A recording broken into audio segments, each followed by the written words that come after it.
जी अस्सलाम वालेकुम। जी बच्चों, आज का हमारा लेक्चर है जी आगे nested if then else structure. Nested होता है कि जब हम ठीक है एक इफ़ के साथ एक और इफ़ आ जाए। ठीक है जी, इफ़ स्टेटमेंट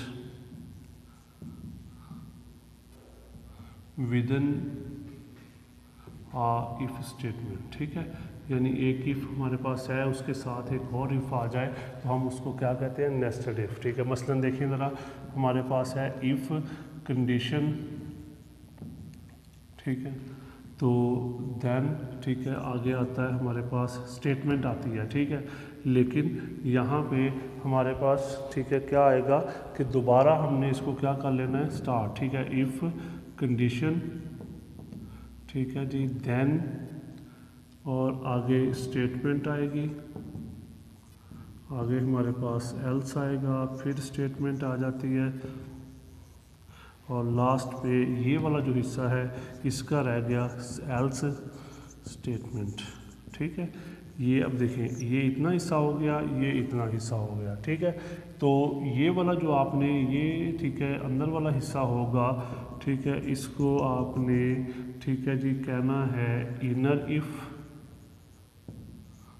और जो बाहर वाला है उसको आपने कहना है आउटर इफ़। ठीक है, यानी मतलब हमारे पास ये इसका सिंटैक्स है।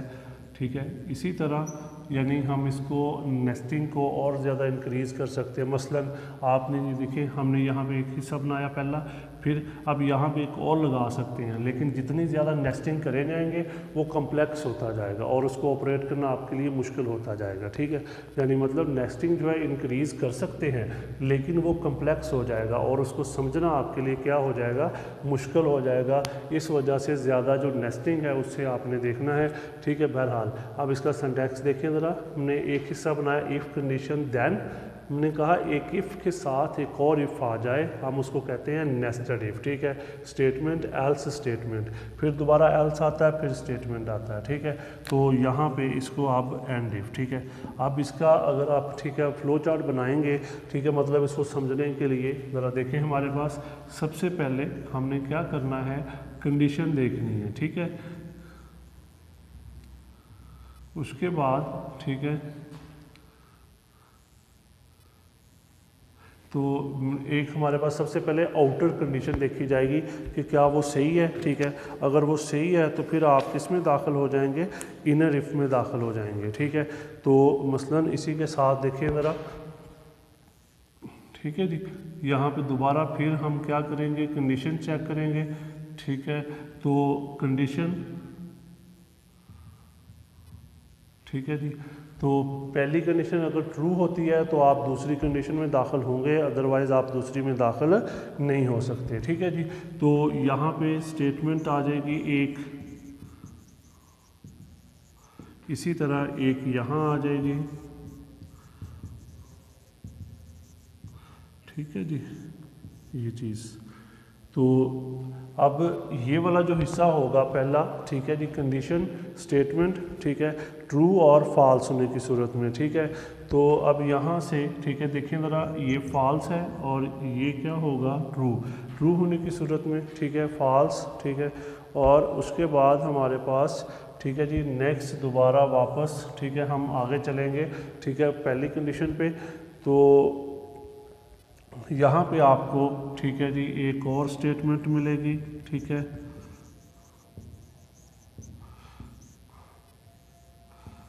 अच्छा, अब यहाँ पे देखिए जी ये एक हिस्सा हो गया। ठीक है, इसको आपने कहना है इनर इफ़, और ये वाला जो हिस्सा है इसको आपने कहना है आउटर इफ़। ठीक है, पहले हम इसको चेक करेंगे, अगर ये ट्रू होती है आप किस में दाखिल हो जाएंगे, इनर इफ़ में। ठीक है, अगर ये यहाँ से फॉल्स होती है फिर यहाँ पे एल्स होता है, उसके बाद आने वाली स्टेटमेंट पे अमल हो जाएगा। ठीक है, दोबारा सुन लें, ये कंडीशन चेक करेंगे। ठीक है, अगर वो सही होती है तो आप किस में दाखिल हो जाएंगे, इनर में, फिर इसके ऊपर मुकम्मल अमल होगा। हम दोबारा कंडीशन चेक करेंगे, अगर ये सही है इस पे अमल, अगर ये गलत है इस पे अमल। ठीक हो गया, ये एक तरीका हो गया। ठीक है, दोबारा सुन, कंडीशन अगर सही हुई हम किस में दाखिल हो गए, इनर इफ़ में, फिर दोबारा हमने कंडीशन को चेक किया, अगर ये सही होगी इस स्टेटमेंट पे अमल, अगर गलत हो गई तो इस पे अमल। ठीक है, तो उसके बाद अगर हमारे पास ये वाली कंडीशन क्या हो जाती है, फॉल्स हो जाती है, फिर आप दोबारा इस पे अमल नहीं होगा, इनर सारी स्किप हो जाएगी, आप कहाँ आ जाएंगे, एल्स पे आ जाएंगे और उसके बाद आने वाली स्टेटमेंट पे अमल हो जाएगा। ठीक है, इस तरह हम इसको इस्तेमाल करते हैं। यानी मतलब क्या हुआ कि नेस्टेड इफ से क्या मुराद हुआ कि जब हमारे पास, ठीक है, कि हमने एक स्टेटमेंट के साथ एक और स्टेटमेंट आ जाए तो हम उसको क्या नाम देते हैं, नेस्टेड इफ़ कहते हैं। ठीक है, जैसा कि हमारे पास इफ़ थी, इफ़ के साथ हमने एक और इफ़ को इस्तेमाल किया तो इसको हमने क्या नाम दिया, नेस्टेड इफ़ का नाम दिया। वो कहता है जी कि नेस्टेड इफ़ को अगर हम वर्किंग इसकी करें तो in nested if statement the condition of outer if is evaluate first, if it is true the control enters the inner if block, if the condition is false the inner if is skip and the control directly move to the else part of the outer if. ठीक है, यानी अगर ये condition सही हो जाती है, आप इस वाले हिस्से में दाखिल हो जाएंगे, फिर इस पर मुकम्मल अमल होगा, यानी फिर दोबारा कंडीशन चेक करेंगे, अगर ये सही होती है इस पर अमल हो जाएगा, अगर ये गलत होती है तो एल्स के बाद आने वाली पे अमल हो जाएगा। अगर ये कंडीशन शुरू में फॉल्स हो जाती है फिर ये सारा हिस्सा स्किप हो जाएगा और कहाँ आ जाएंगे आप, एल्स पे आ जाएंगे, वहाँ पे स्टेटमेंट पे अमल हो जाएगा। ठीक है, ये नेस्टेड इफ की वर्किंग होती है कि हमने पहले कंडीशन चेक की आउटर इफ़ की, अगर वो सही होती है आप इनर इफ़ में दाखिल हो गए, इनर इफ़ के मुकम्मल तौर पे अमल होने के बाद, ठीक है, प्रोग्राम आपका बंद हो जाएगा। अगर हम आउटर इफ़ में कंडीशन फॉल्स हो जाती है तो फिर इनर इफ़ मुकम्मल तौर पे स्किप हो जाएगी और आउटर इफ़ पे, ठीक है, एल्स के बाद आने वाली जो स्टेटमेंट है उसके ऊपर अमल हो जाएगा। ठीक है, इसका फ्लो चार्ट मैंने आपको बना के दिखाया कि कंडीशन लगाएं पहले, फिर उसके बाद, ठीक है, हमारे पास आ जाएगा, ठीक है, फिर दोबारा कंडीशन है, अगर कंडीशन सही होती है तो आप इनर इफ़ में दाखिल होंगे, अदरवाइज़ आप इनर इफ़ में दाखिल नहीं होंगे। इसकी मिसाल आप ऐसे ले लें, आपसे कहा जाए कि मैथ और इंग्लिश के मार्क्स हैं, ठीक है, अगर दोनों के मार्क्स जो हैं, ठीक है, 80 से ज़्यादा हैं तो आपको मैसेज, ठीक है, स्क्रीन पे नज़र आएगी ग्रेट। ठीक है,